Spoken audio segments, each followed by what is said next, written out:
Quanto a nós, temos um sumo sacerdote eminente que atravessou os céus, Jesus, o Filho de Deus. Por isso, permaneçamos firmes na profissão da fé. De fato, não temos um sumo sacerdote incapaz de se compadecer de nossas fraquezas, pois ele mesmo foi provado em tudo, à nossa semelhança, sem todavia pecar. Aproximemo-nos então, seguros e confiantes do trono da graça, para conseguirmos misericórdia e alcançarmos a graça do auxílio no momento oportuno. O amor de Deus em mim está também em você. Está vivo em nós, em o nome é Jesus. A verdade, o caminho e a luz.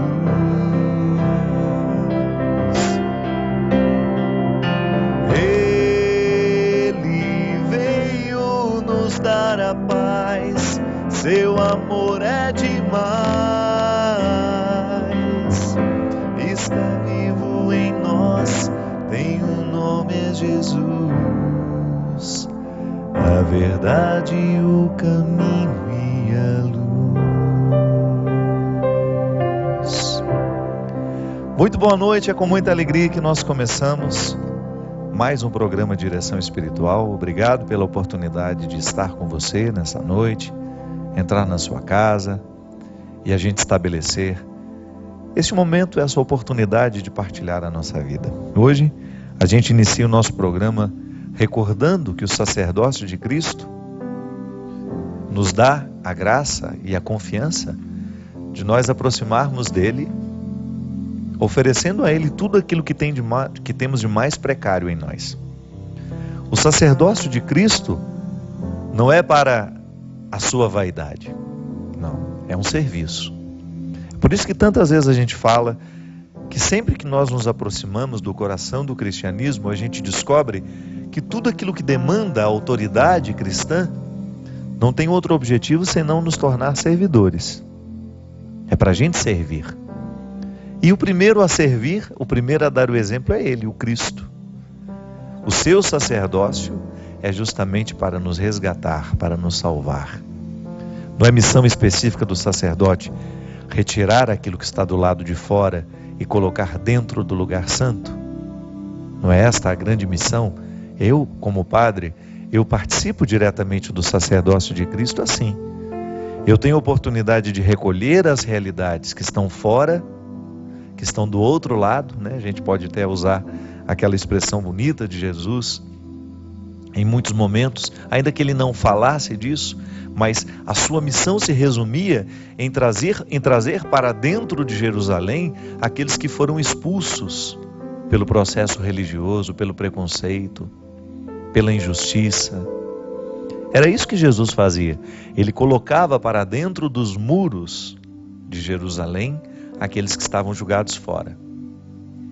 E ainda que não fosse dentro da cidade concreta, ainda que isso fosse apenas uma metáfora, é muito significativa. Essa Jerusalém eterna, que Jesus não admitia que ninguém pudesse ficar de fora. Por isso ele desafiou as autoridades religiosas do seu tempo, que insistia tanto em classificar as pessoas. E porque classificava, tinha o direito de julgar fora aqueles que eles consideravam os não merecedores da pertença. Por isso que Jesus recolhe. Passa a sua vida, a sua missão, é sempre passando nas periferias do mundo.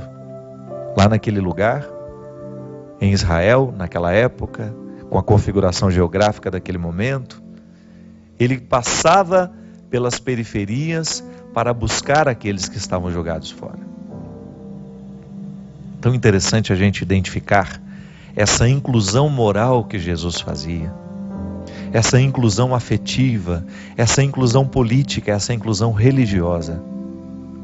Todos aqueles que estavam desfavorecidos pela vida de erros que tinham praticado, não é? Volto a dizer, o sistema religioso do tempo de Jesus, naquele onde ele foi criado, era muito rígido. As pessoas, os sacerdotes, os sumos sacerdotes, estavam justificados pela lei de Moisés de cometer até alguns absurdos. É por isso que nós não podemos ler a lei de Moisés sem ter a luz do Cristo sobre ela. Porque o que Jesus faz com a lei de Moisés? Ele despreza? Não. Ele reinterpreta. A partir de quê? Do novo e definitivo ponto de interpretação das Escrituras, que é a misericórdia de Deus. Jesus nos ensina que se a gente quiser compreender a lei, nós teremos que mergulhar no coração de Deus antes. É um pouco do que eu escrevi no meu livro último, O Discípulo da Madrugada. Se você tiver a oportunidade de ler este livro, vai fazer bem ao seu coração. Por quê? É uma tentativa de reinterpretar o passado, as Sagradas Escrituras, onde alguns textos podem até nos parecer absurdos, à luz da experiência de Jesus. O homem que faz essa experiência no livro é um mestre da lei, alguém profundamente entendido na lei mosaica, alguém que tinha uma influência religiosa no seu tempo, até que encontra Jesus e escuta Jesus fazendo o discurso das bem-aventuranças. Foi um encontro definitivo para aquele homem, porque ele sentiu-se incomodado quando Jesus disse: bem-aventurados os puros de coração, porque só eles verão a Deus.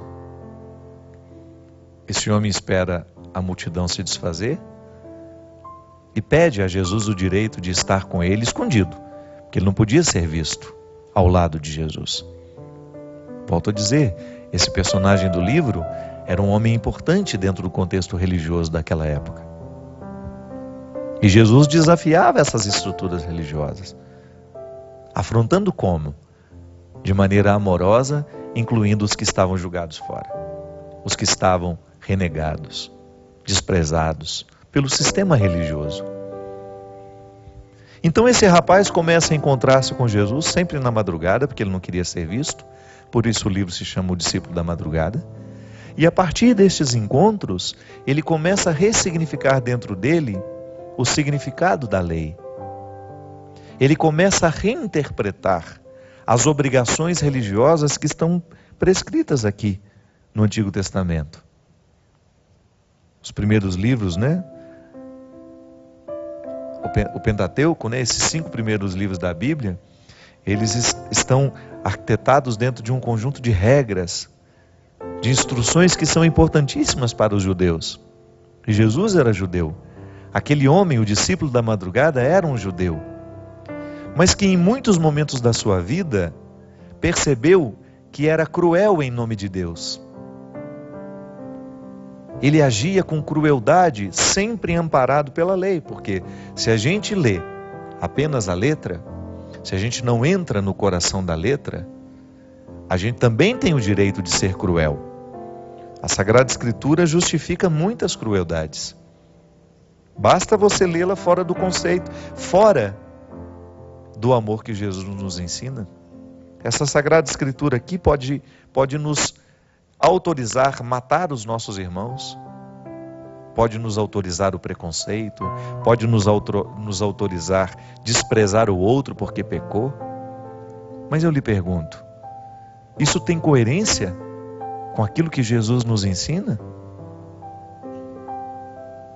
Aquele discípulo, ao encontrar-se nessas muitas madrugadas, foi desconstruindo dentro dele a arrogância que era tão própria do seu comportamento.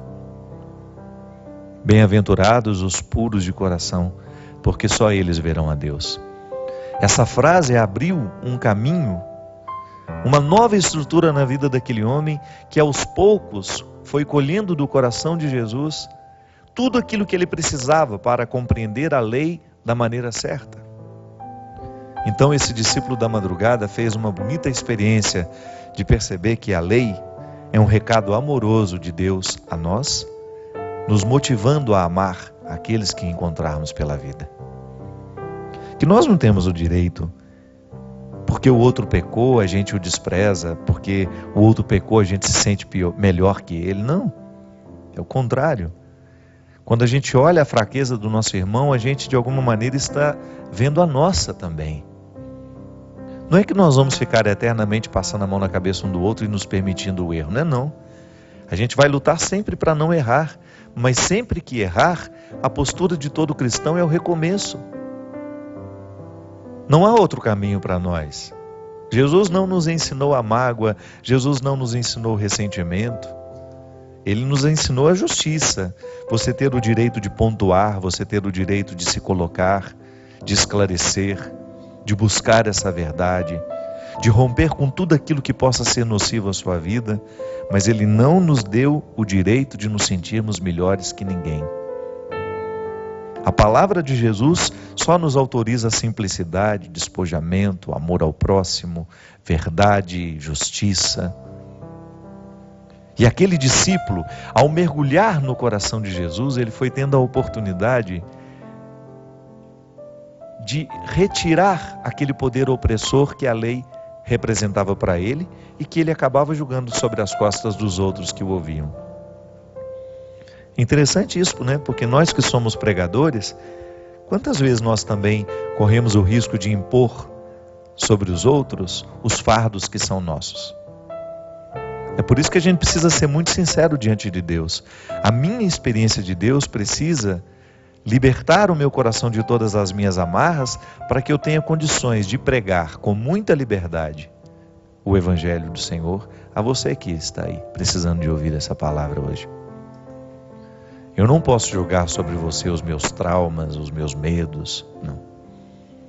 Nem tampouco tenho o direito de ensinar um Deus vingativo conforme eu havia aprendido um dia. Eu tenho que lhe ensinar o Deus que Jesus me revela. O Deus que Jesus revelou à igreja e que revela ainda hoje, porque essa revelação, embora tenha terminado com a morte do último dos apóstolos, ela continua sendo atualizada. É o Espírito Santo que, ao soprar sobre nós, que somos igreja, vai fazendo com que essa revelação continue sendo nova para nós. Tudo já está revelado, mas nem tudo ainda compreendemos.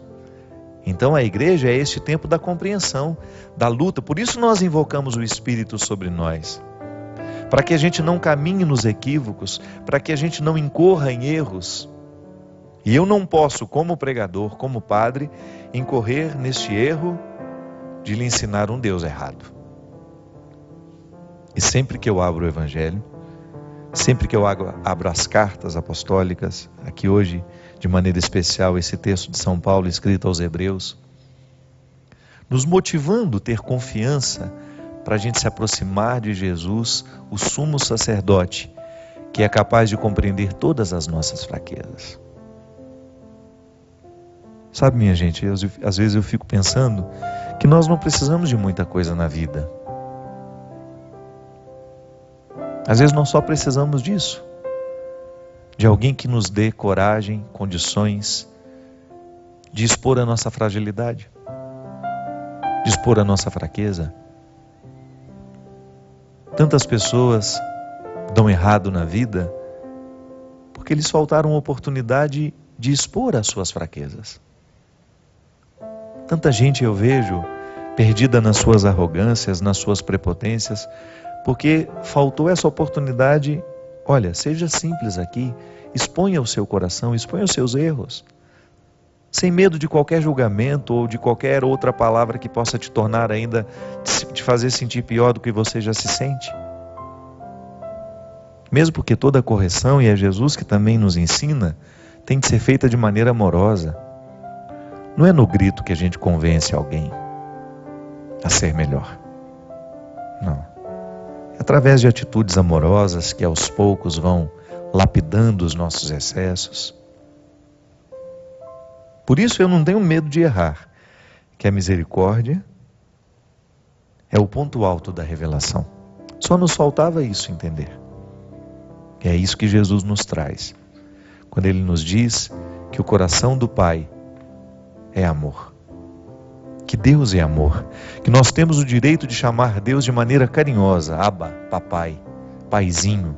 É a maneira mais íntima que um filho pode chamar seu pai. É assim que Jesus nos ensina, que é com essa intimidade que nós temos o direito de adentrar esse santuário, que até então, no seu tempo, só o sumo sacerdote tinha o direito de entrar, uma vez por ano.